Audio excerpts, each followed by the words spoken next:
Hi friends, ഇത് പഞ്ചകർമ്മയാണ് കേട്ടോ. പഞ്ചകർമ്മയുടെ front സൈഡാണ്. അപ്പോൾ ധന്വന്തരിയെ കാണാൻ നമുക്ക് ഫ്രണ്ട് സൈഡിൽ തന്നെ ധന്വന്തരി നിൽക്കുന്നുണ്ട്. ഇതേ സൈഡിൽ ഞങ്ങളൊരു കുട്ടി എൻ്റെ വീഡിയോ എടുക്കല്ലേ എന്ന് പറഞ്ഞ് തൊഴുത് നിൽക്കുകയാണ്.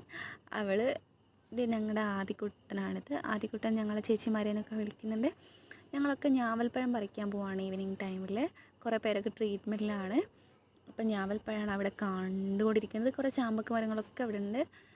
അപ്പോൾ ഇതേ ഒരാൾ പ്രത്യക്ഷപ്പെട്ടു. അവൻ ഇവരെങ്ങോട്ടാണ് പോകുന്നത്, അവരെ പിന്നാലെ പോയി നോക്കാമെന്ന് വിചാരിച്ച് പോകുന്നുണ്ട്.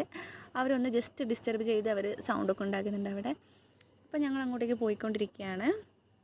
ഇവർ എന്താ പറയുക, ഇവിടെ നന്നായിട്ട് ഞാവൽപ്പഴം ഉണ്ടായിട്ടുണ്ടെന്ന് ജസ്റ്റ് ഈവനിങ് ടൈം ആകുമ്പോൾ ഒന്ന് ഞാവൽപ്പഴങ്ങളൊക്കെ കഴിക്കാമെന്ന് വിചാരിച്ച് വന്നതാണ്. ഞാവൽപ്പഴങ്ങളത് തറയിലൊക്കെ വീണ് കിടക്കുന്നുണ്ട്. കഴിഞ്ഞ വർഷം നന്നായി ഞാവൽപ്പഴം ഉണ്ടായിട്ടുണ്ട്, ഞങ്ങൾ കഴിച്ചിട്ടുണ്ട്. ദേ അവിടെയൊക്കെ നന്നായി ഞാവൽപ്പഴം പഴുത്ത് കിടക്കുന്നുണ്ട്.